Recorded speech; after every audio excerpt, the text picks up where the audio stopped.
Podeis tomar assento. Eu cumprimento os irmãos com a paz do Senhor. Cumprimento os irmãos com a paz do Senhor. Quem está feliz com Jesus nessa noite? Então encontra uma pessoa bonita do seu lado e dê um sorriso para ela. Era um sonho poder estar aqui nessa igreja, conhecendo os mistérios que envolvem esse santo ministério. Abra comigo no Evangelho segundo escreveu São Mateus. O capítulo é o de número 11. Nós vamos ler aqui 11 versículos. A leitura é um pouco extensa, eu vou acelerar, mas é importante o texto. E aconteceu que, acabando Jesus de dar instruções aos seus 12 discípulos, partiu dali a ensinar e a pregar nas cidades deles. E João, ouvindo no cárcere falar dos feitos de Cristo, enviou 2 dos seus discípulos a Jesus, a dizer a ele: és tu aquele que havia de vir, ou devemos esperar outro? E Jesus, respondendo, disse-lhes: ide e anunciai a João as coisas que vocês ouvem e que vocês veem. Aqui os cegos veem, os coxos andam, os leprosos são limpos, os surdos ouvem, os mortos são ressuscitados, e aos pobres é anunciado o Evangelho. E bem-aventurado é aquele que não se escandalizar em mim. E partindo eles, começou Jesus a dizer às multidões a respeito de João: que fostes ver no deserto? Uma cana agitada pelo vento? Sim, que fostes ver? Um homem ricamente vestido? Os que trajam ricamente estão nas casas dos reis. Mas então, que fostes ver? Um profeta? Sim, vos digo eu, e muito mais que um profeta, porque é este de quem está escrito: eis que diante da tua face envio o meu anjo, que preparará diante de ti o teu caminho. Em verdade vos digo que entre os que de mulher têm nascido, não apareceu ainda alguém maior que João Batista, mas aquele que é o menor no reino dos céus é maior do que ele. E a igreja diz: incline a cabeça, por gentileza. Senhor, nós te adoramos nesta noite.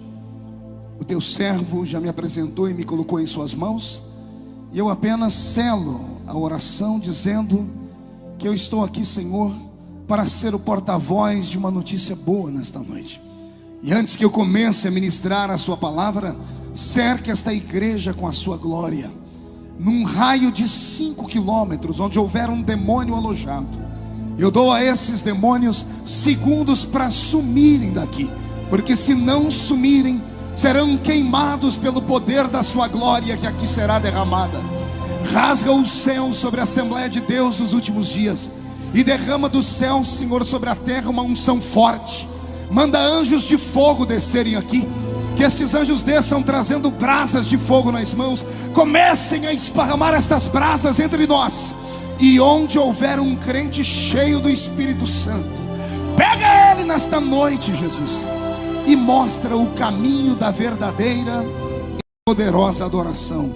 Fala conosco, fica conosco, amém. Respire fundo, olhe para o seu irmão e faça assim para ele, ó. Diga: eu vou ouvir a voz de Deus agora. Pregar aqui não é fácil, até porque esse púlpito não é um púlpito comum. Esse púlpito é uma plataforma que revela a glória de Deus. E há muito tempo eu não participava de um culto onde eu visse tantos louvores dignos do Rei da Glória. Muitos talentos brotam desse ministério, e entendo agora o motivo de por que tanta perseguição. Árvore que dá fruto sempre será apedrejada. Ouvir o pastor Marcos, para mim, é uma das maiores alegrias. Ouço ele desde que eu era criança, e eu sei que ele vai falar que não tem idade para isso, mas é que eu me converti muito novinho. Estar aqui ao lado do Vaguinho, da sua família, dessa igreja santa, é para mim, como eu disse, uma realização. Mas eu não vim aqui para visitar vocês, porque ninguém está doente aqui. Eu vim aqui para profetizar sobre a sua vida. Eu prego o Evangelho desde criança. Eu tinha 13 anos quando agarrei o microfone pela primeira vez e tomei gosto pela coisa, nunca mais soltei. Todavia, eu não tenho na minha memória nenhuma lembrança de um dia sequer da minha história com Deus, de um culto onde eu estivesse presente e Jesus não estivesse na reunião. Não entendeu? Eu vou falar de novo. Desde criança, todos os cultos que eu estive, em todos eles Jesus esteve presente. E mais, não me lembro, pastor Marco, de nenhum culto que ele tenha chegado atrasado. Aliás, alguns de nós estamos atrasados na adoração, alguns estão com cara feia, já olhando para o relógio. A mensagem desta noite foi trabalhada pelo Espírito Santo. E o Senhor falou ao meu coração enquanto eu vinha para cá, dizendo que hoje Ele nos daria um batismo de quebrantamento aqui neste lugar. Então quem não trouxe lenço, prepare a manga da camisa, a ponta da gravata. E você que está maquiada, com todo respeito, seus olhos vão ser borrados hoje. Mas nada que água e sabão não tire. Mas o que Deus vai fazer, vai transformar a sua história para sempre. E se a igreja acredita no que eu estou profetizando, não dê um grito não, dê um berro de glória a Deus aqui nesse lugar. Quem me escuta há muitos anos sabe que Jesus me deu um talento diferente. Eu não sou um grande pregador, até porque eu acredito que não existe isso. Mas eu sou um pregador capaz de cativar a sua mente, porque Jesus me ensinou a pregar contando história. E contar história bem contada faz-nos viajar pela história. Quando eu abro a minha Bíblia no Evangelho de Mateus, no capítulo 11, eu vejo um evangelista narrando a história e a biografia de um outro evangelista. Na verdade, Mateus está nos contando a história de João. Não João apóstolo, não aquele em quem Jesus reclinava a sua cabeça e colocava a sua cabeça no peito do mestre. Não é João, filho de Zebedeu, nem aquele apelidado de o garoto do trovão. Esse João que hoje Mateus nos conta a sua história é um João chamado de Batista. Nós o chamamos de João Batista. E muitas pessoas pensam que Batista era o seu sobrenome, quando na verdade não era. Batista era a sua atuação. Quando ele aparece num tempo diferente em Israel, ele aparece com uma unção de conversão. E ele leva Jerusalém inteira aos pés do Senhor. E então a confirmação da salvação naquele momento, pelo período em que ele pregava, se dava nas águas batismais. E como ele batizava muitas pessoas diariamente, a história diz que ele chegava a batizar cerca de 5.000 pessoas por dia. E um homem sozinho não dá conta de fazer isso. Então descobri, cavando a história, que João montou um colégio apostólico. E ao lado dele, 200 discípulos dividiam com ele a tarefa de batizar as pessoas para que os seus pecados fossem assim expurgados e o caminho do Messias fosse preparado. Esse João Batista é conhecido de todos nós, quer ver? Acotovela o irmão do seu lado, diga para ele: conhece esse Batista aí? Se não conhece, preste atenção aqui que eu vou contar um pedacinho da história dele para você. Assim como eu senti quase inveja do garoto que pregou, de João eu assumo, tenho inveja. Vaguinho, não dá para não ter inveja de um homem como ele. Até porque eu sou pentecostal e sou pentecostal até o tutano dos meus ossos. Eu gosto do fogo, gosto do movimento, gosto do reteté de Jesus. E quanto mais barulho para mim, melhor. E por causa disso, eu sinto ciúmes de João. Pergunte por quê? Só falam se todo mundo perguntar. Porque esse homem foi pentecostal, não quando era garoto, como ele que foi batizado com 3 anos. Esse moço não foi pentecostal quando ele tinha 9 meses no colo da mãe e do pai. Ele foi pentecostal quando ele ainda era só um pequeno bebê, uma formação humana. Quando ele era um embrião dentro da barriga da mãe dele. Isso aqui é para apavorar o diabo. Tem gente que não entendeu, então eu vou desenhar a história. A mãe desse tal de João era uma tal de Isabel, que era estéril. Por ser estéril nunca seria mãe. Mas aprove ao Deus dos céus procurar ela e o esposo dela e falar que eles dariam à luz a um filho. Como esse filho não era desse marido dela, entre aspas, porque era Deus que queria que ele nascesse, o Senhor disse: quem põe o nome na criança sou eu. O pai ficou irritado e a irritação dele custou a ele 9 meses de mudez. O pai de João, Zacarias, ficou mudo pelo período da gestação da mulher dele. Deus não queria que ele contasse para ninguém o mistério e o milagre. Então a história dele já não é normal. Ele é escolhido por Deus, o seu pai fica emudecido, o ventre podre de sua mãe é costurado, curado e gestado dentro dela um bebê. E ainda por cima ela era parente de uma tal Maria, uma Maria lá de Nazaré. Uma Maria desposada por um homem já de idade avançada. E agora esta Maria, que também está grávida e ninguém sabe, porque a gravidez dela foi um escândalo. O marido dela quando foi se desposá-la, ela já estava com um bebê na sua barriga. Então era uma família complicadíssima. Mas quando Maria ouve dizer que Isabel está grávida, ela vem visitar a prima. Quando as duas se encontram, como é natural entre as mulheres, se abraçam, um beijinho no rosto esquerdo, um beijinho no rosto direito, e mais um aperto firme pela saudade, e a barriga das duas se encontram. Quando a barriga das duas se tocam, o bebê que está dentro da barriga de Maria não é um bebê normal. O pai dele também não é da terra, o pai dele é do céu. O que está dentro de Maria deve ter soprado, não sei se deu um chute na placenta. Eu sei que o bebê que está na barriga de Isabel sentiu a presença dele. E a minha Bíblia diz que João foi cheio do Espírito Santo dentro da barriga da mãe dele. Então, para você que acha que é o rei da cocada do Pentecoste, fique no seu lugar, viu? Não saia da casinha. Tem gente que é mais pentecostal do que você, e João Batista é um deles. Esse homem não é normal. Diga isso para o seu irmão, ele não é normal. Não, diga fazendo biquinho para ele. Diga, ele não é normal.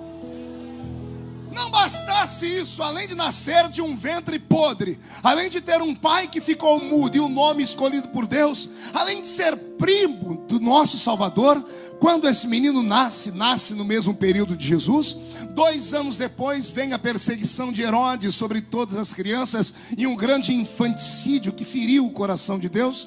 E nesse período todos os meninos de 2 anos para baixo foram mortos, sentenciados à morte.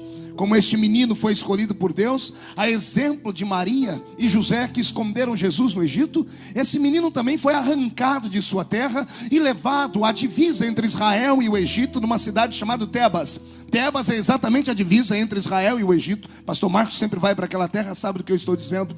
E ali em Tebas ele é entregue na mão dos beduínos. Olha que interessante. A mãe dele recebe a revelação do Senhor. A vida deste menino tem que ser protegida e não dá para ficar em Jerusalém. Então os beduínos são os moradores do deserto. São homens magérrimos. A magreza deles é tão extensa que você parece estar olhando para um cadáver. Mas pense em homens que têm força de resistência. Tudo isso pela alimentação deles. E a alimentação deles, a gastronomia deles é diferente de tudo que nós já vimos e ouvimos. Porque no deserto não nasce vegetal, no deserto não nasce fruta, o gado no deserto não sobrevive. Então só sobra para comer lá, pastor Edinaldo, gafanhoto e mel silvestre. E esse gafanhoto não é esse que as pessoas dizem por aí que é uma fruta gostosa que tem nome de gafanhoto. Eca, não tem nada a ver com fruta. É um bicho mesmo. É um inseto que em fase adulta é do tamanho da palma da mão de um homem em fase adulta também. O gosto não é bom, segundo os historiadores. Todavia, o gosto ele é adocicado pelo mel silvestre.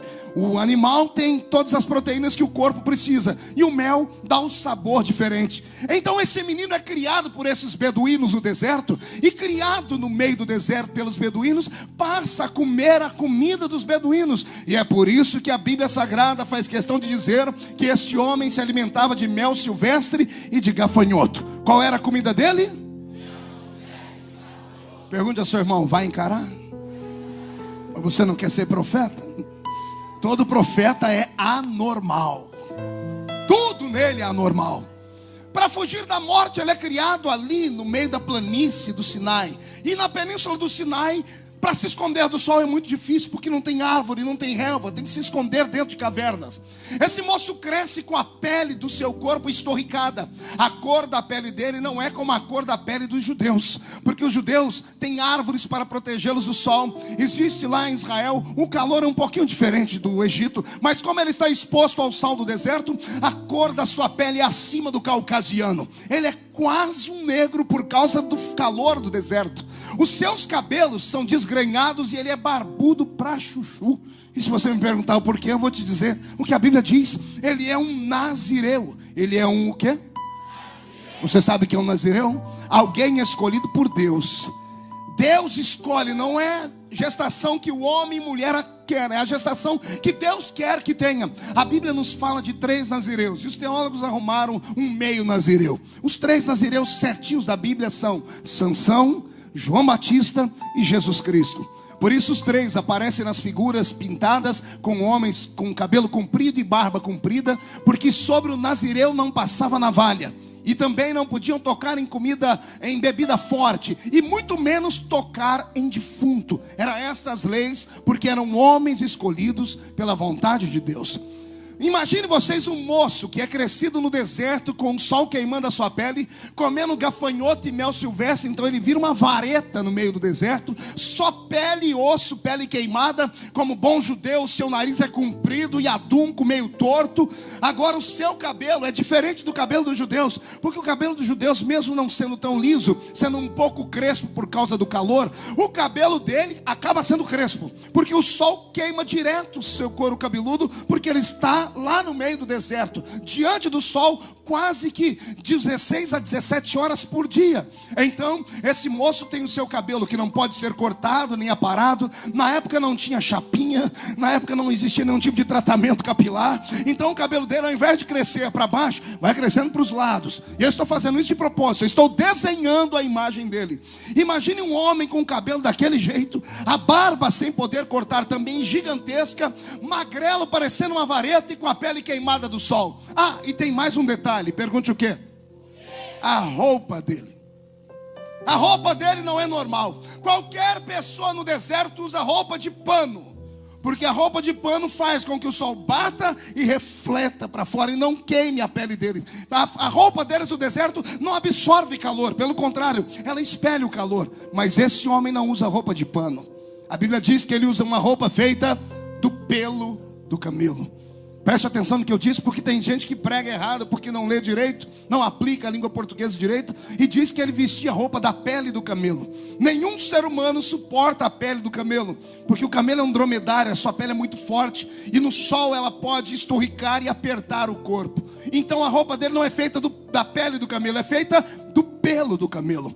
Então imagine você andar no meio do deserto, onde todos os homens andam com roupas de pano, e você vê lá no meio do deserto um homem usando uma roupa feita de pelo de animais, o cabelo desse tamanho, a barba desse tamanho, magro parecendo uma vareta, andando, a silhueta dele, com todo respeito, você vai entender, quem olhava para ele era capaz de dizer: esse homem não é do nosso tempo, é um Neandertal, é um homem das cavernas. Veja se a figura que eu te dei não é isso. Um homem com roupa de pele de animais. Só faltou um tacape na mão e arrastar uma mulher pelo cabelo para pedir ela em casamento. Porque a figura desse João Batista é um homem das cavernas. Cabelo desgrenhado, barba desgrenhada, roupa do pelo do camelo, magérrimo demais, pele queimada pelo sol, e para ajudar, no seu bojo carregando gafanhoto e mel silvestre. Eis aí o herói de Deus, a voz do que clama no deserto, o profeta que divide as águas. Quem entendeu até aqui, dê um glória a Deus. Olha para o seu irmão e diga: se prepare agora. Roberto, mude a música para mim. Quando esse moço atinge a idade de 30 anos, ele aparece no cenário político de Israel. Quando ele entra dentro de Jerusalém, com aquela cabeleira, aquela barba desgrenhada, aquela roupa feita de pele de animal ou de pelo de animal, quando as pessoas enxergam ele na praça, todos param para vê-lo, porque a aparência dele chama atenção. E quando ele vê que tem uma multidão bem próxima, ele abre a boca e prega o seu primeiro sermão. Pense num sermão ungido, curto, mas poderoso. Ele abre a boca e diz: arrependei-vos, porque é chegado o reino de Deus entre os homens. E ele incrementa a pregação dizendo: raça de víboras, quem vos ensinou a fugir da ira de Deus? E ao invés de apedrejá-lo, ao invés de fugirem dele, as pessoas caíam de joelhos, porque fazia 400 anos que Deus não falava com Israel. Há uma ruptura entre o Velho Testamento e o Novo Testamento. Entre Malaquias e Mateus nós temos 4 séculos onde Deus some da história. A Shekinah não se manifesta em forma de nuvem de glória. Deus não se manifesta em forma teofânica de anjo. O anjo do Senhor desaparece da história bíblica. Não há profetas, não há revelação de profetas, não há chuva de saraivas de fogo, o monte não treme, a terra não se abre, morto não ressuscita. Deus havia virado as costas para a raça humana. Israel sente saudades da voz de Deus. E depois de 400 anos aparece esse maluco, esse homem esquisito, que vem no meio do deserto, usando uma roupa do pelo do animal, cabelo desgrenhado, barba desgrenhada, e gritando: é chegado a vez de Deus voltar a falar com o seu povo. Deus se cala, mas não se emudece. Deus às vezes não fala, mas Ele sempre está olhando. Deus fecha os lábios, mas nunca fecha os ouvidos. E esse Deus está entre nós esta noite. E se tem alguém que acredita, dê mais um grito de glória a Deus. Só mais um.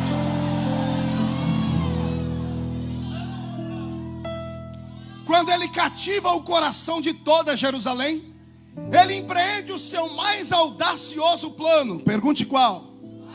Só falo se todo mundo perguntar.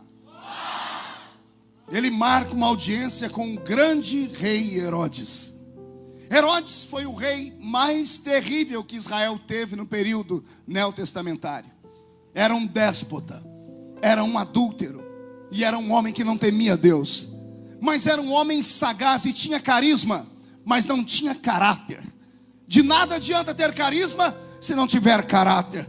Não adianta ter talento e ser uma pessoa com a vida dupla e coisas mais. E esse homem aparece agora em Israel governando, e ele cria um governo populista. A história diz que ele criou na entrada do palácio dele uma antessala, e toda quarta-feira, às 2 da tarde, ele abria esta antessala para recepcionar os miseráveis de Israel. E os miseráveis de Israel faziam fila para fazer os seus pedidos. Após fazerem os seus pedidos, Herodes então dava ordem que os pedidos das pessoas fossem assim aceitos e compensados. E então o povo gritava: não é voz de homem, é voz de Deus. Vou desenhar a cena. Herodes está no trono, abre-se a porta, uma fila de pessoas pobres. Uma mulher se aproxima e diz: senhor Herodes, lá no bairro onde eu moro não há uma escola rabínica, os nossos filhos são analfabetos. E eu vim reivindicar em nome do Deus de Israel que o Senhor crie uma escola. E Herodes, populista, querendo a atenção do povo, batia suas mãos, chamava o ministro da educação e dizia: eu quero uma escola rabínica naquele bairro. E então o ministro dizia: será feito, Senhor. E a multidão que ouvia o rei obedecer à voz do povo gritava aplaudindo: não é voz de homem, é voz de Deus. No dia seguinte, na quarta-feira seguinte, mais pessoas. Isso foi se avolumando, tornou-se comum. Só que para chegar ali você tinha que se inscrever. E esse tal de João Batista um dia se inscreveu. Pode imaginar a cena? Uma sala como esta, o rei sentado aqui, pessoas ao redor sentadas e uma fila de pessoas. O rei atendendo homens, mulheres e crianças. E de repente, no meio da fila aparece um cidadão com um cabelo desse tamanho, uma barba esquisita, uma roupa feita do pelo do camelo e magro. E quando o rei olha para aquela figura fantasmagórica, diz: qual é o seu problema, cidadão?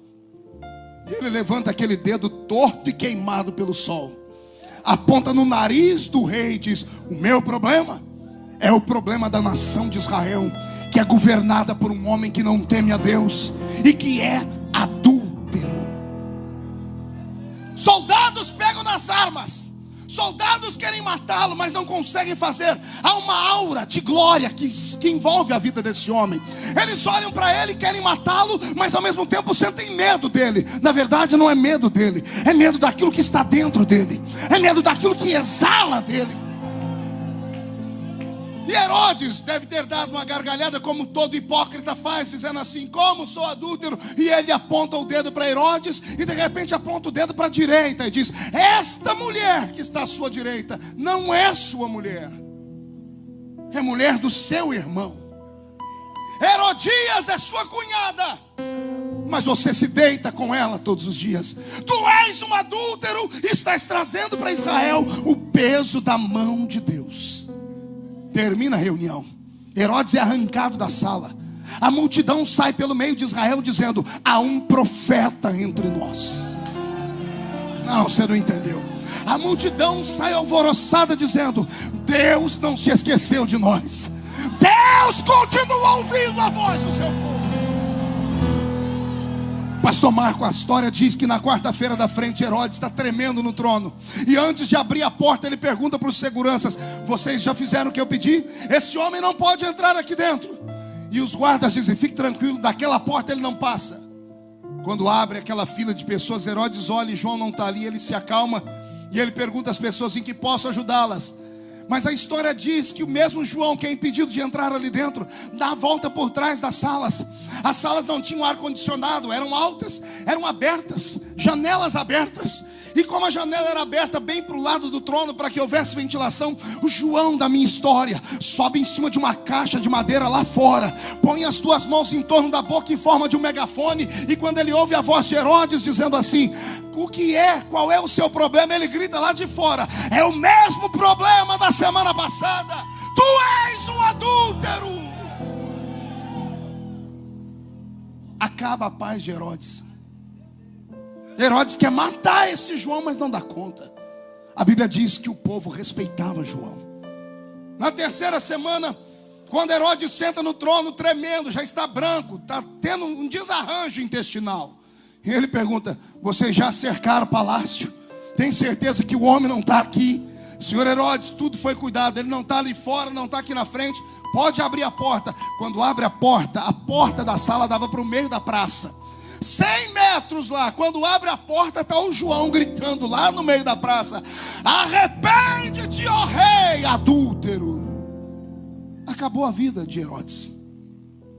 A história diz que Herodes proíbe João de entrar na cidade. Na quarta-feira da frente, quando Herodes pergunta: está tudo feito? Tudo feito. O homem não está dentro da cidade, tiramos o homem da cidade.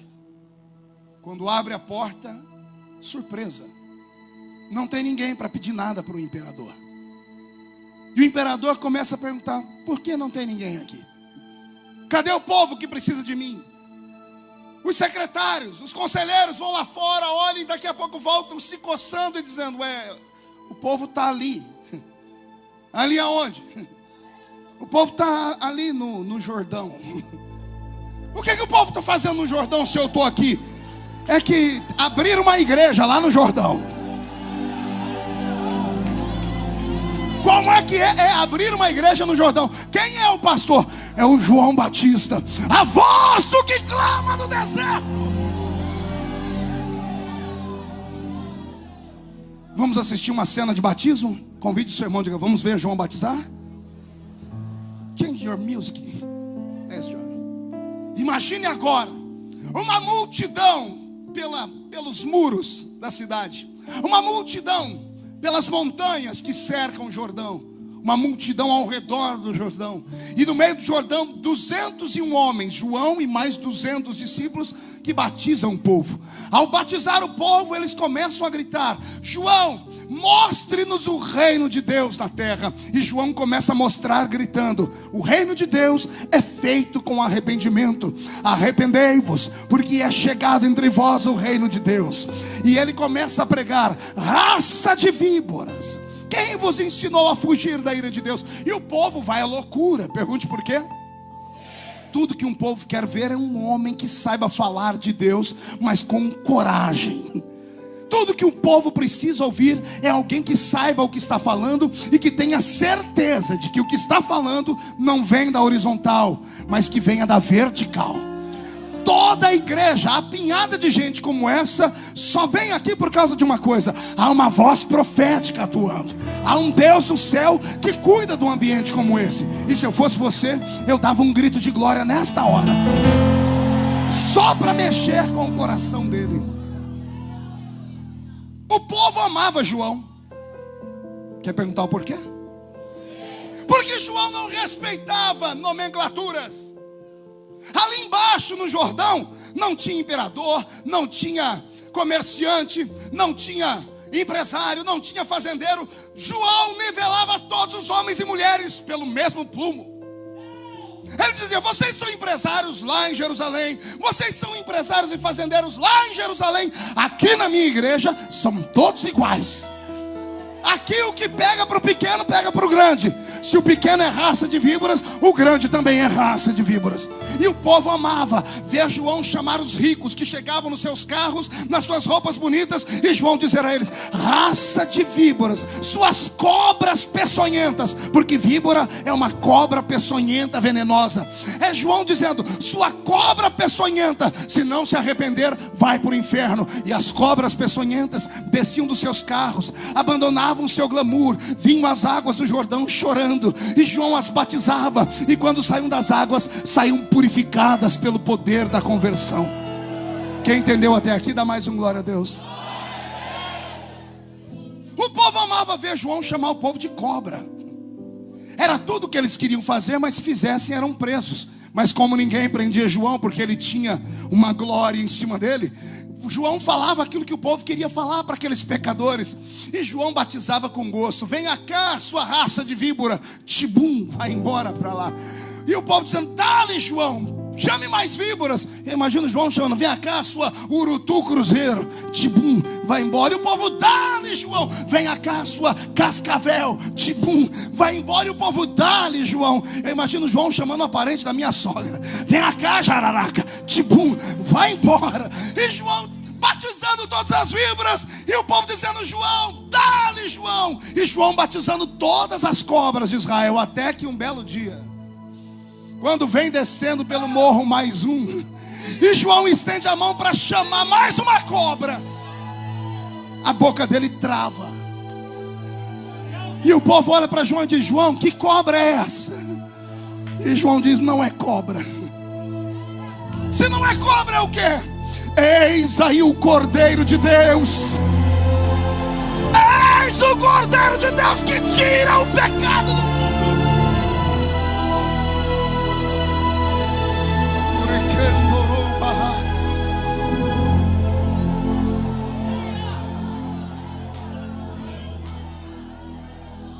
Nesse dia, a vida do Batista mudou. Ele que recebe as pessoas nas águas, sai das águas para recepcionar Jesus na terra.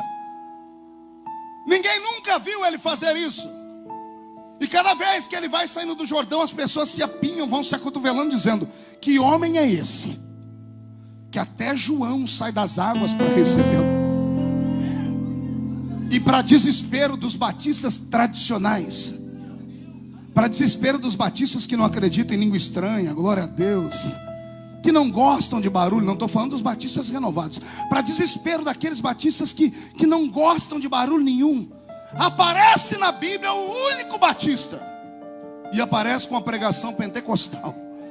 Ele vai ouvindo o povo e vai dizendo: gente, esse é o homem que eu falei, que eu vos batizo com água para arrependimento, mas ele vos batizará com o Espírito Santo e com fogo. Ao se aproximar do Nazareno, João se curva, o Nazareno levanta. Eles entram numa discussão, João dizendo: eu preciso ser batizado por ti, e vem tu a mim. E Jesus diz: para que se cumpra a lei, por agora deixe como está. Jesus desce as águas. Oh glória, eu me emociono só de falar. O Nazareno está no meio das águas, e João está fazendo a sua profissão de fé. João está pegando sobre as suas mãos e segurando ele pelo seu jaleco. João deita ele nas águas, e a multidão está olhando aquele batismo estranho, porque este não é uma víbora, é um cordeiro. O povo que fazia algazarra e gritava e aplaudia está em silêncio tétrico. E quando Jesus sai das águas, como ninguém na terra faz barulho, o pai dele resolve fazer. O pai abre o céu, rasga o céu em duas metades, um facho de luz desce em cima de Jesus. Quem olha não vê um facho de luz, vê uma pombinha branca descendo sobre ele. Quando a pomba pousa sobre a cabeça de Jesus, Deus abre a boca no céu e diz: eis aí o meu filho amado.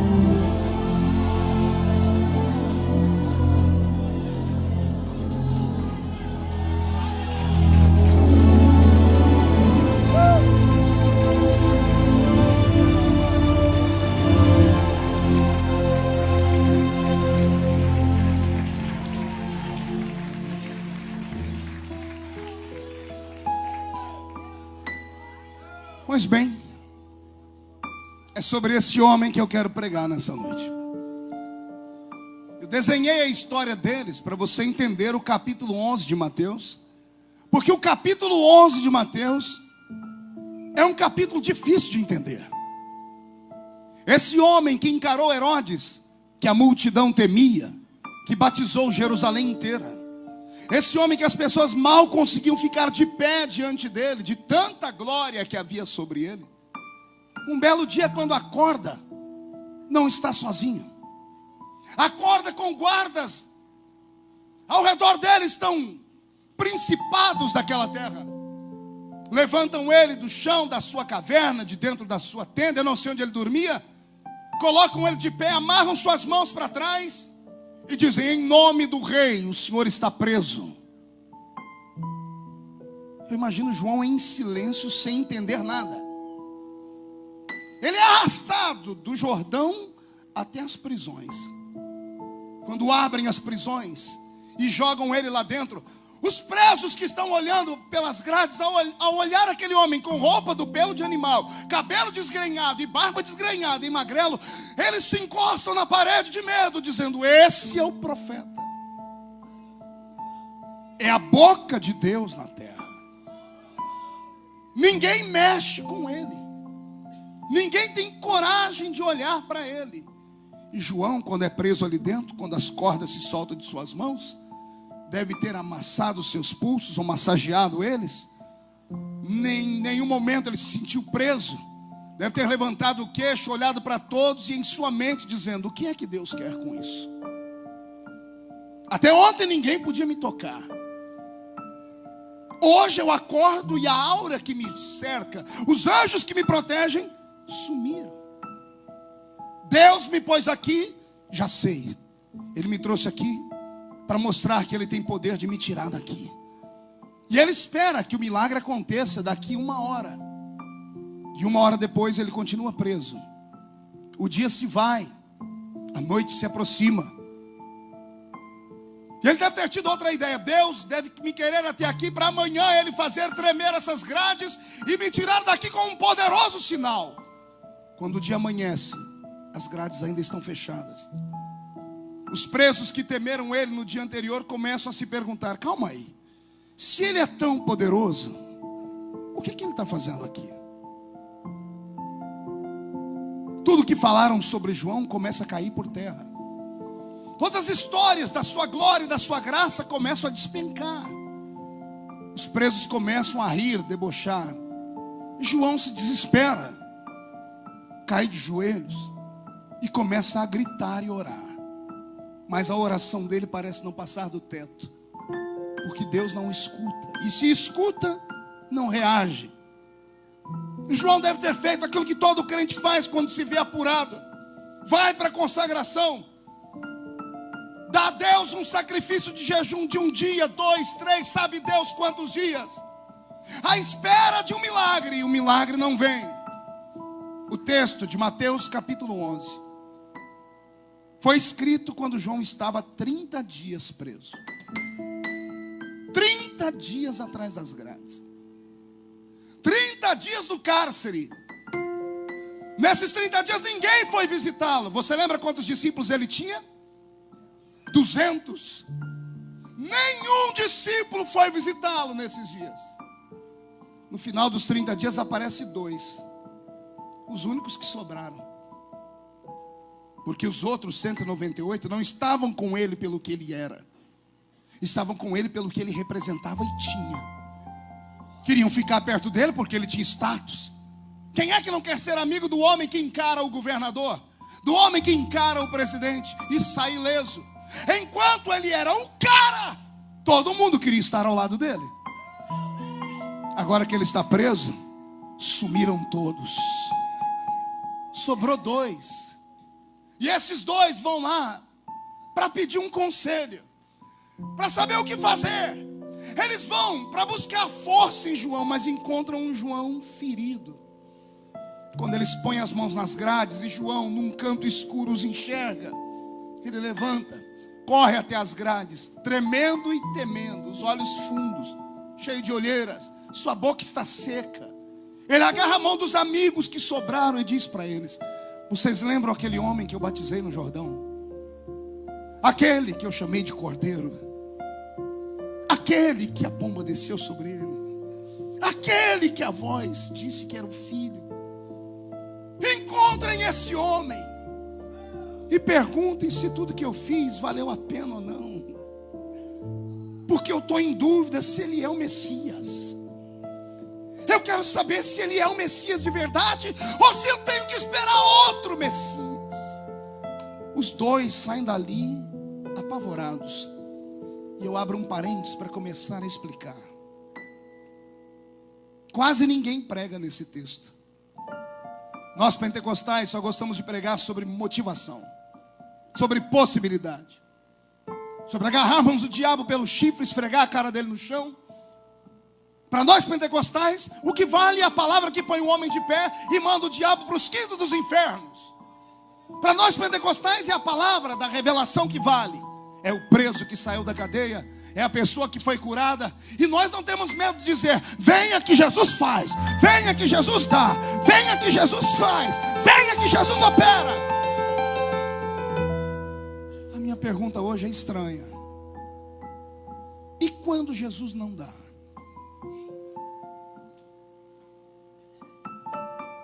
E quando Jesus não faz? E quando a gente fica sozinho? E quando você vê sua família adoecer e você ora e ela não é curada, mas o filho do irmão ontem você orou e ele levantou? O que acontece com a sua fé quando você que é dizimista fica desempregado?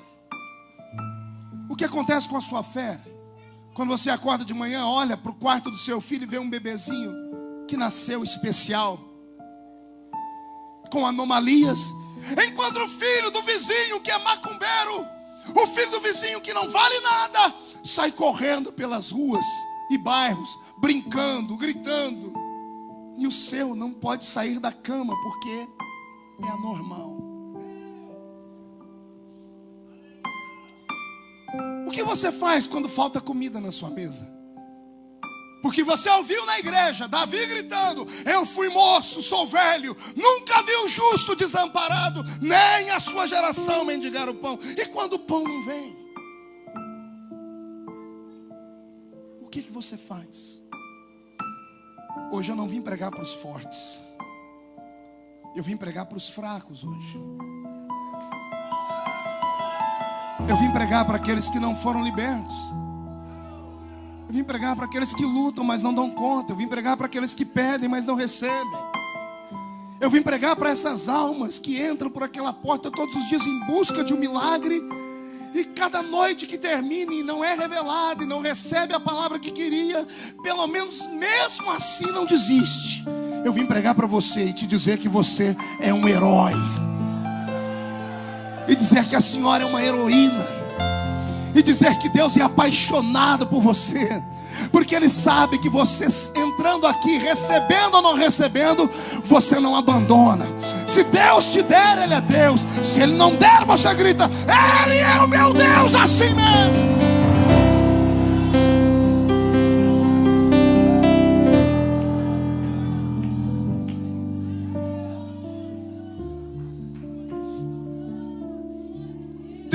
Dias preso.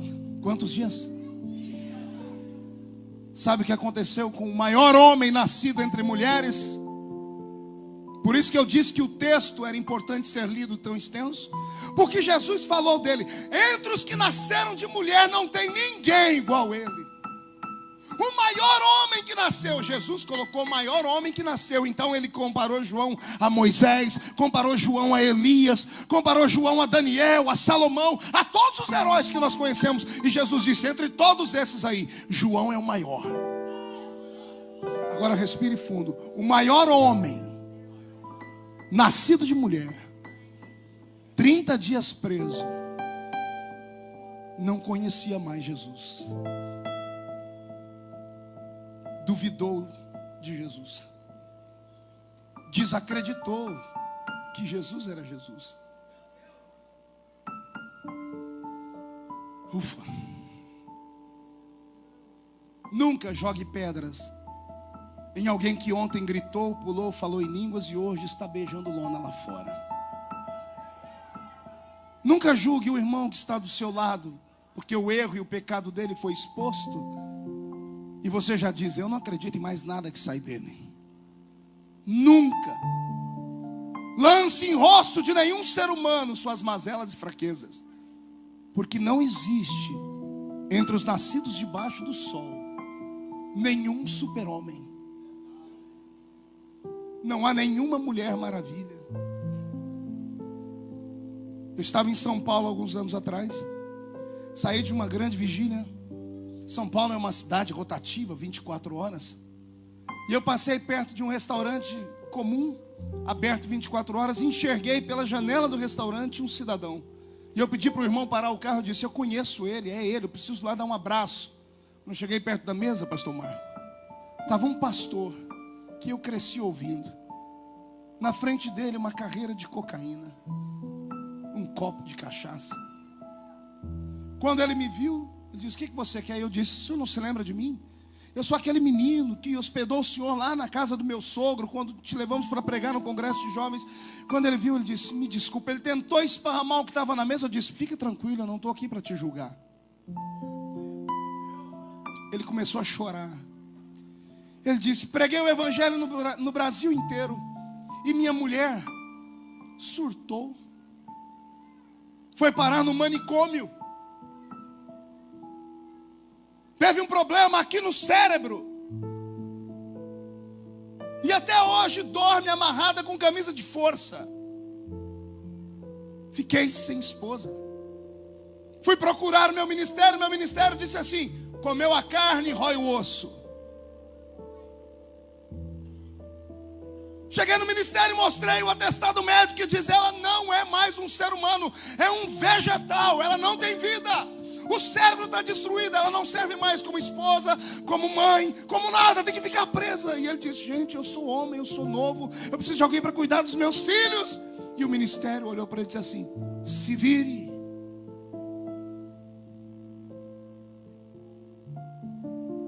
Ele não suportou a solidão, porque a solidão é um demônio.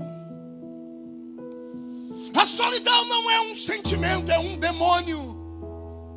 Só quem mora sozinho em uma casa, só quem quando dorme à noite toca do lado da cama e não encontra aquele que um dia esteve ali, aquela que um dia esteve ali, lhe dando carinho, lhe dando companheirismo e agora não está mais, sabe do que eu estou falando.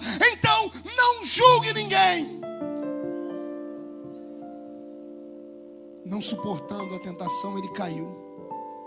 Foi pedir apoio no ministério. Sabe o que fizeram com ele? Colocaram na frente de 5.000 pastores e desgraçaram a vida dele. Falaram: vamos te dar o seu salário mais 2 meses e depois se vire. E eu encontrei aquele homem naquela madrugada chorando, porque não tinha onde dormir. O restinho do dinheiro dele ele gastou com aquilo. Ele se desesperou, entrou pelo caminho da cachaça e pelas drogas. Eu olhei para ele e falei assim: eu vou te ajudar. Peguei meu telefone, liguei para os meus pastores. Eu tenho hoje 14 igrejas que estão sobre a minha presidência. Acordei meus pastores principais e disse: eu estou aqui com fulano de tal e eu quero que vocês me ajudem a cuidar dele. Vocês dizem sim? Todos disseram: pastor, o senhor é o nosso pastor. Levei ele para a nossa terra, cuidamos dele. Tem um atestado que ele está limpo das drogas. Casei ele. Uma mulher se apaixonou por ele, casei ele no púlpito da igreja. Dei a ele uma igreja para pastorear. E hoje ele não pode me ver, que toda vez que ele me vê, ele se desconcerta. Ele começa a chorar me chamando de bispo. E diz: bispo, o senhor salvou a minha vida. Eu disse para ele: não salvei nada, porque eu conheço muitos ex no mundo, ex-atleta, ex-empresário, mas eu nunca encontrei um ex-ungido.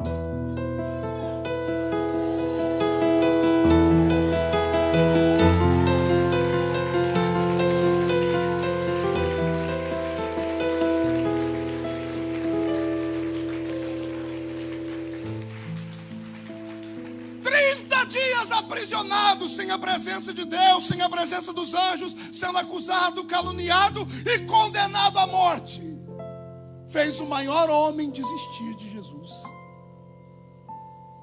Se aconteceu isso com João, olhe para mim, cuidado, pode acontecer com você também.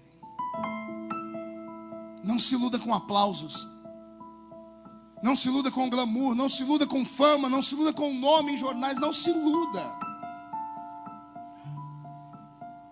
Porque você hoje está aqui, e a vida é uma roda gigante, gente. Ela roda, e amanhã você pode estar aqui. E aos que estão aqui embaixo, deixa eu te dar um conselho: não desiste não. Pastor, mas estão cuspindo lá de cima em mim. Aguenta, limpa o cuspe, mas fica, porque a roda gira de novo, e quem está aqui vai parar aqui em cima de novo. Não é assim, pastor? Tem pessoas aqui dentro que não deram glória a Deus ainda. Não, eu não estou te incentivando, eu estou dizendo que tem gente que não deu glória a Deus. E alguns anos atrás eu seria o primeiro a bater nessas pessoas, chamando elas de geladeira, chamando eles de crente freezer ou de crente iceberg. Mas eu amadureci, e eu entendo que tem gente que não pode dar glória a Deus, não é porque não quer, é porque não consegue.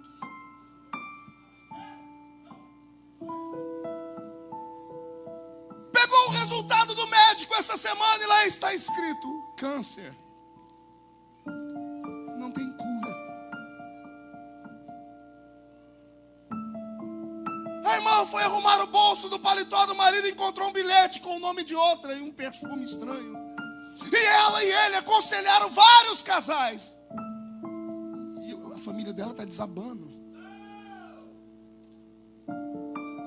Ela está aqui dentro, está moada num canto. O coração está quase explodindo no peito. Só não fez uma besteira porque ela tem onde se apegar. Ele tem onde se apegar, que é em Jesus Cristo. E Jesus te trouxe hoje aqui para te dizer assim: calma, vai passar. Eu vou falar de novo: vai passar. Eu vou falar uma coisa e eu espero que ninguém se escandalize aqui comigo.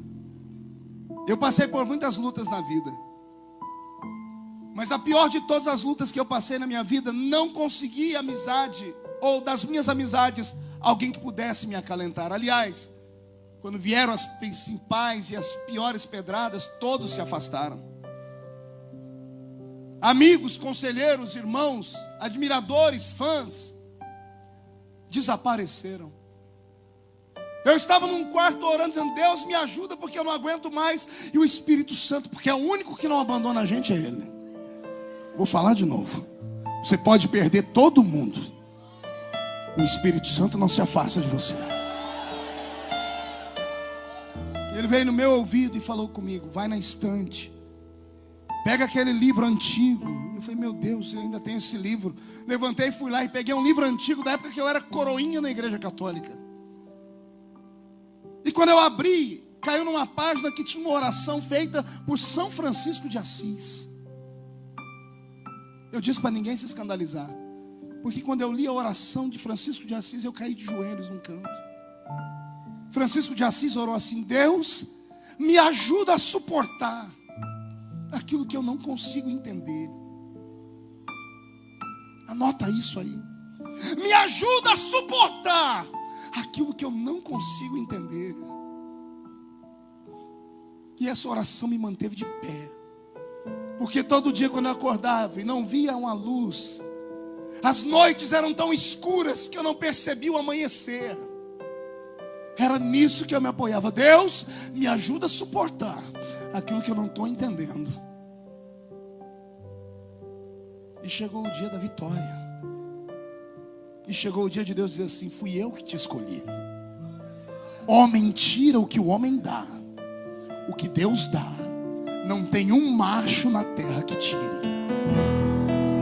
Eu vou falar de novo: homem toca naquilo que o homem te deu, mas aquilo que Deus te deu, se alguém tentar tocar, é sepultado vivo. Você não é indigente. Levante a mão direita para o céu. Agarre o ombro de alguém do seu lado. É para agarrar o ombro da pessoa com carinho e respeito. Chacoalha a pessoa até ela ficar irritada. Irrita ela e grita no ouvido dela assim: Deus te trouxe aqui para dizer para você: aguenta, vai passar. Diz: ele só está te sacudindo, mas quem viver verá. Só quem acredita nisso reage.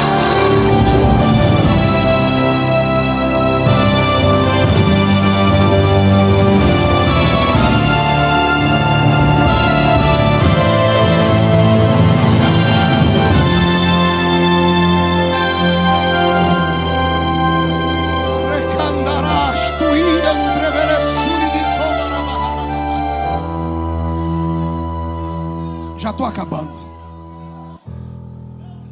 Os dois discípulos de João saem apavorados.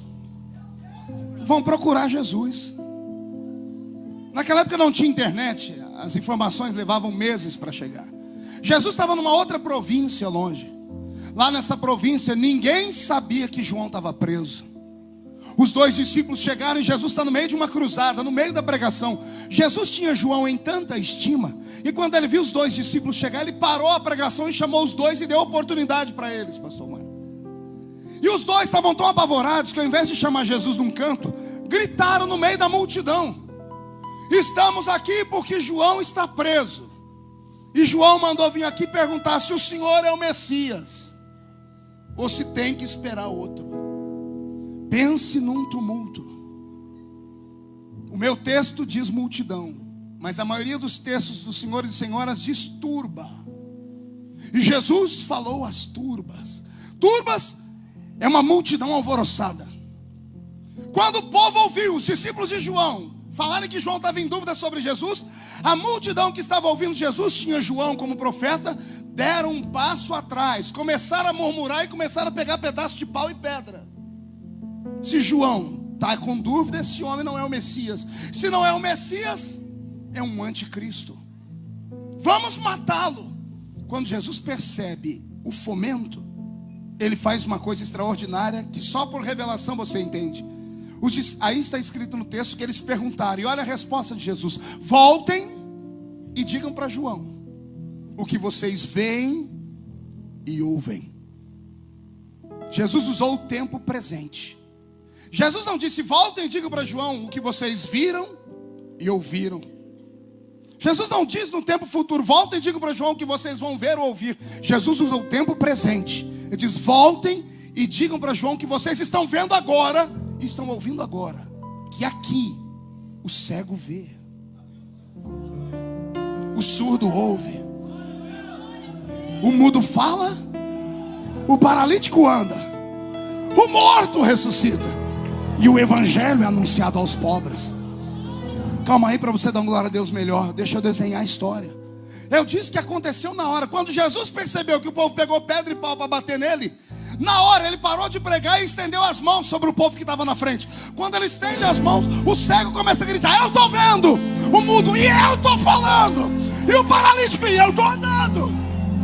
Os milagres acontecem na hora. É instantâneo. Quando acontecem os milagres na hora, o povo que estava com pedra e pau joga a pedra e os paus para fora. E começa outra murmuração. Os dois discípulos saem correndo para ir contar para João que Jesus era o Messias. Aí Jesus escuta o povo falar: ei, João, foi preso, deve ter cometido algum pecado. Está até duvidando de Jesus. Profetinha de meia tigela. Porque o povo é assim, ele vai com quem está ganhando. Duvidaram de Jesus. Se Jesus não faz os milagres, eles tinham matado ele. Por causa de João. Como Jesus fez os milagres, eles começaram a bater em João.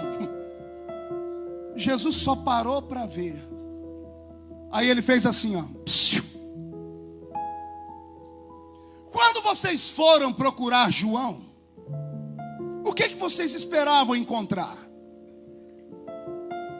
Um homem vestido com roupas finas?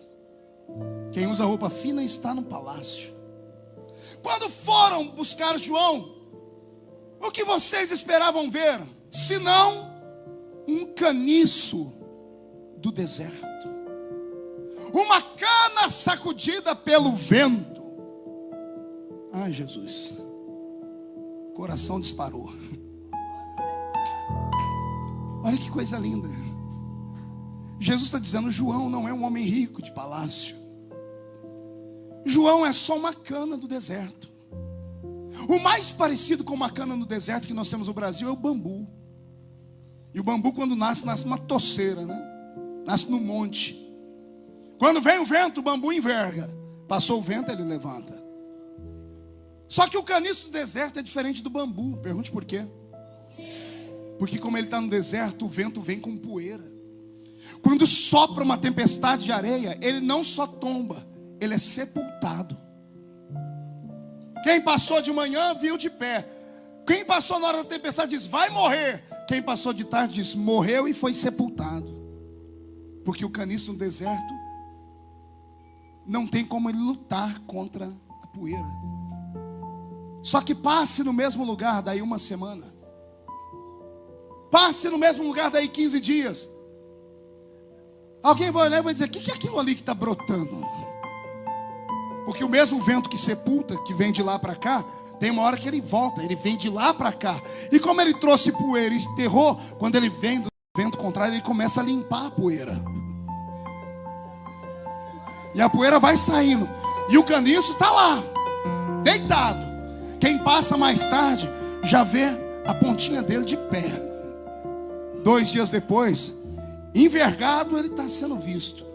Uma semana depois, ele está inteiro de pé de novo. Quem passa por ali diz: o caniço ressuscitou. Porque ontem estava morto e sepultado, agora está em pé vivo. Aí Jesus diz: o meu profeta é isso. É só um caniço do deserto. O vento sopra, ele tomba. A poeira enterra, mas ele não morre. Porque eu sopro outro vento. Se vem o vento norte, Salomão, escrevendo a carta de Cantares, disse: vai embora, vento norte. E ele grita: vem tu, vento sul. O vento norte traz a poeira, mas o vento sul vem do meio do mar. E ele traz água, e a água traz vida. Jesus vai soprar o vento sul sobre a sua vida nessa noite. Não, você não entendeu. Eu estou dizendo que quem viver verá, para ver o que é que está acontecendo nesta noite aqui na Assembleia de Deus nos últimos dias. Este culto será lembrado para sempre na história dos que vieram como o culto da ressurreição. O Senhor te trouxe aqui para te dizer que Ele te ama, que Ele é apaixonado por você e que Ele não está nem aí para aquilo que falam de você. Porque os que falam de você não pagam a sua conta.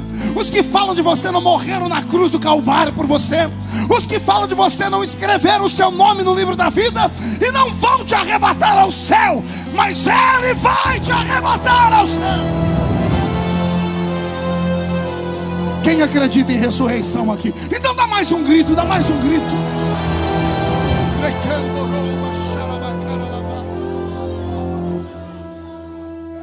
Já desse eu estou lá no Congresso Nacional, no corredor das comissões, o pastor Marcos, Vaguinho, o pastor Edinaldo conhece aquilo bem.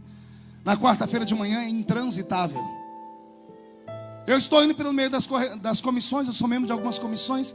De repente, no sentido contrário, vem 6 pastores grandes. Dos 6, 7 me perseguiram. Entendeu o mistério aí? Dos 6, 7 me perseguiram. E eu não sou de briga.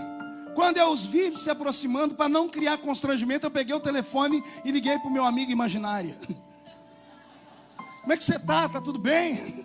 Ah, então, eu estou aqui para evitar constrangimento. Mas não teve jeito. Quando passaram por mim, um deles me segurou pelo braço. Eu falei: é hoje. Ai, Jesus, me segura. E aí começou aquela falsidade do inferno. Rapaz, como Deus tem te levantado.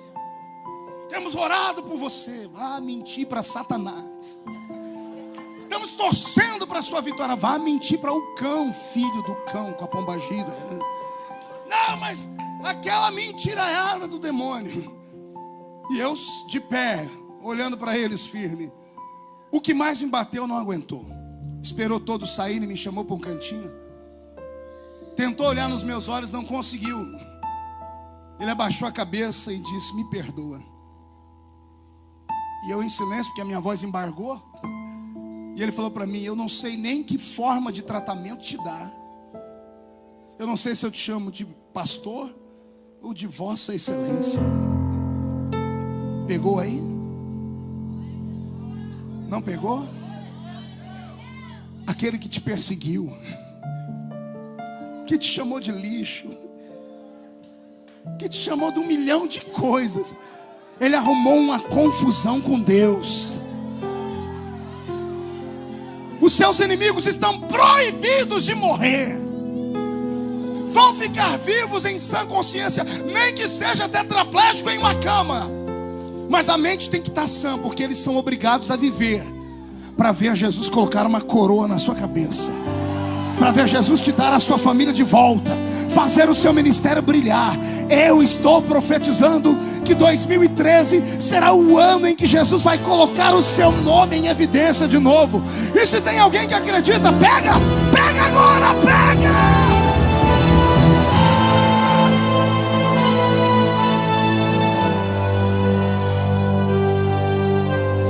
Eu encerro pedindo para você inclinar a cabeça. Tem uma amiga minha que canta uma música muito linda, mas eu quero transformar a música num poema. E quero recitar esse poema em homenagem aos sofredores aqui nessa noite. O poema é assim: quem te viu passar na prova e não te ajudou, quando ver você na bênção, vão se arrepender. Vão estar entre a plateia e você no palco.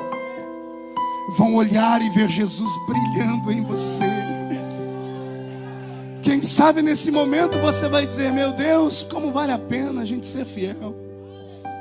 Na verdade, a minha prova tinha só um gosto amargo, mas a minha vitória hoje, ela tem sabor de mel. Sabe por quê, amigo? Você é um escolhido. A sua história não acaba aqui. Você pode estar chorando agora, mas amanhã você irá sorrir. Deus vai te levantar das cinzas e do pó. Deus vai cumprir tudo que tem te prometido. Você vai ver a mão de Deus te exaltar. Quem te ver há de falar: Ele é mesmo um escolhido. Vão dizer que você nasceu para vencer. Já sabia, porque você tinha mesmo cara de vencedor. E disse Deus quer agir, ninguém pode impedir.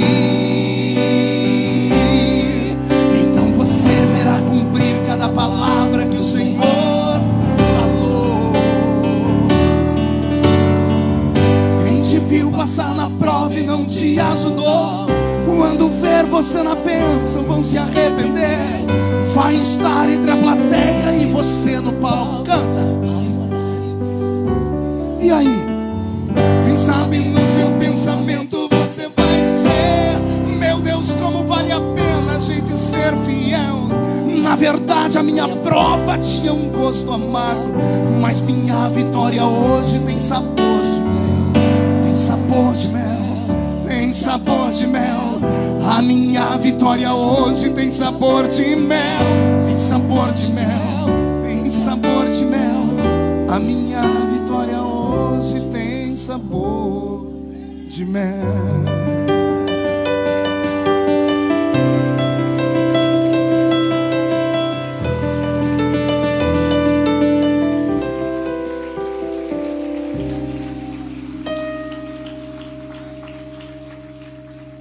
Minhas últimas palavras. Depois que Jesus dá uma lição em todos eles, ele diz assim para eles: vocês, seres humanos, são injustos. Alguém dá a vida por vocês durante anos, salvando-os dos seus erros e pecados, e fazem 99 coisas boas para vocês, e vocês chamam de anjo. A mesma pessoa faz uma coisa errada, e vocês julgam ela como se fosse um demônio. Homens são assim. Faça 99 mil coisas boas, erre uma vez, e eles vão tirar tudo o que você tem. Mas aí veio Jesus e diz: e para vocês, hipócritas, mesmo João não acreditando que eu sou eu estou aqui para testificar dele. Ah, se você soubesse perto de quem você está sentado agora. Ah, se você sonhasse onde Deus vai levar esse indivíduo aí, você não ia ficar ignorando, você ia dar um jeito de abraçar a pessoa, pegar o número do celular dela, porque hoje ela está aqui, amanhã Deus vai plantar um par de asas nas costas delas, e elas vão voar. Eu estou profetizando que Deus está mudando o curso da sua história agora. E só quem acredita nisso, fica de pé, por favor.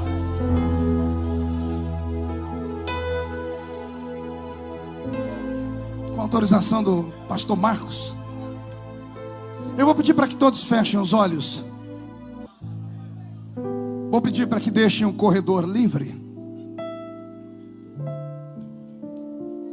Porque, como eu disse, eu vim aqui pregar para os fracos. Outro dia, se o pastor deixar eu vir aqui, aí eu vou pregar uma mensagem para os fortes. Tem pessoas que vieram aqui hoje arrastadas pela família. Tem pessoas que estão aqui hoje que já sentiram a glória de Deus, já pregaram e cantaram, mas foram atingidos por um míssil do inferno. Caíram, escorregaram, foram jogados. A mágoa que criou é tão grande que você não frequenta mais igreja. Você veio hoje aqui atraído pela propaganda. Deus colocou um anzol no seu queixo e te trouxe para cá. Você pensou em ir embora várias vezes, mas por um momento, ao me ouvir, o seu coração bateu forte, porque Jesus me trouxe aqui só para falar para você que se você tiver coragem de voltar hoje, todo o tempo perdido vai ser recuperado. Que se você tiver coragem de voltar hoje, Ele coloca um ponto final nesse momento de sofrimento e vai te dar um sobrefôlego. E quem viver até o fim do ano vai ver o que aconteceu na sua vida. Mas só tem uma maneira para isso acontecer. Você precisa fazer o caminho inverso do que você fez. Como um dia você foi embora, hoje você precisa voltar. Se você tiver coragem de sair do seu lugar. João, e vir aqui perto de mim. Pode vir chorando mesmo. Eu vou orar por você.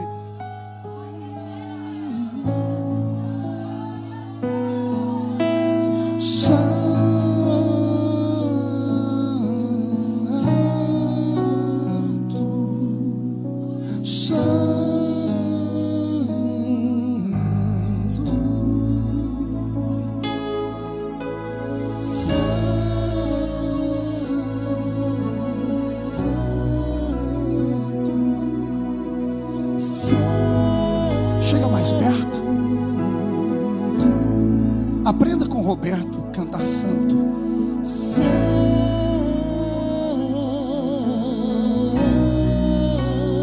Oh, meu Deus.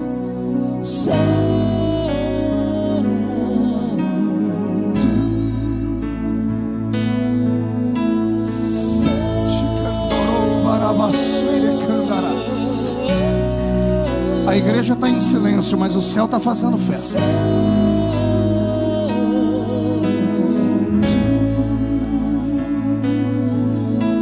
Santo.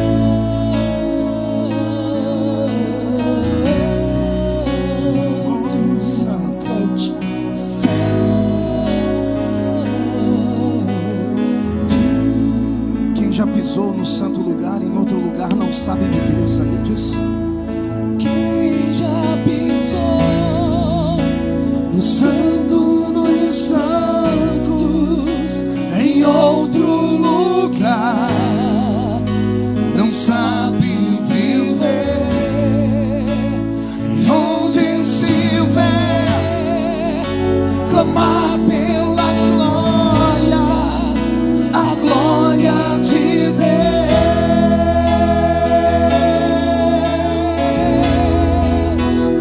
Quem já pisou no santo dos santos, em outro lugar, não sabe viver. E onde se vê, clamar pela glória, a glória de Deus. Incline sua cabeça. A igreja, estenda as mãos para cá. Cantorou bashnarabada carabas. Terloim telomanter elebesui andaragabasias. Prevelestuiaki amas. Re pabarabawashi anderebeques. Nariandre velestuia amagas derkimas. Huimakiastui andreberehasuinabas. No nome de Jesus. É no nome de Jesus que todos os espíritos malignos que uniram as forças para te tirar do altar, neste momento estão amarrados, amordaçados, e os anjos de Deus invadem esta congregação. Os que estão aqui na frente, Senhor, recebem o perdão nesta hora, porque o sangue imaculado do Cordeiro de Deus está sendo jorrado sobre eles nesta hora. Toda maldição está quebrada, toda maldição está destruída, todas as acusações estão revogadas pelo advogado. Neste momento o nome deles, ó Pai, permanece escrito no livro da vida, e tudo que o Senhor prometeu a eles vai se cumprir ao pé da letra. Pai, se Tu estás nesta palavra nesta hora, derrama sobre esta igreja o peso da Sua presença. Traz sobre este lugar o peso da Sua revelação. Agora a Tua fumaça de glória, eu entrarei longe do santo dos santos, não sei mais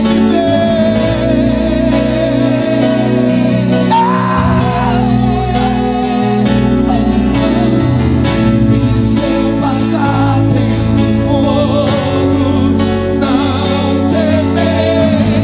A Tua fumaça de glória, eu entrarei longe do santo dos santos, não sei mais viver.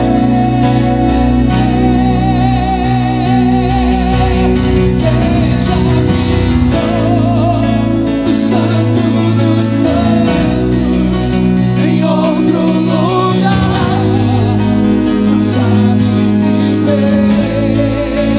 E onde estiver, clamar pela glória, a glória de Deus.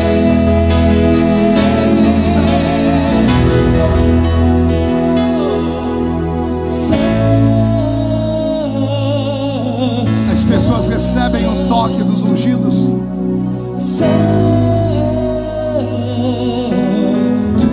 Abra sua Jesus boca. liberta as almas. Uriamastera candorubas.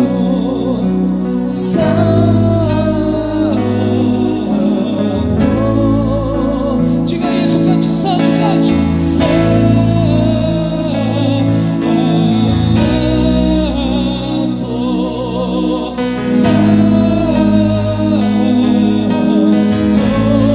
Erga a tua voz, igreja, cante.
Levante as duas mãos para o céu, chacoalhe elas.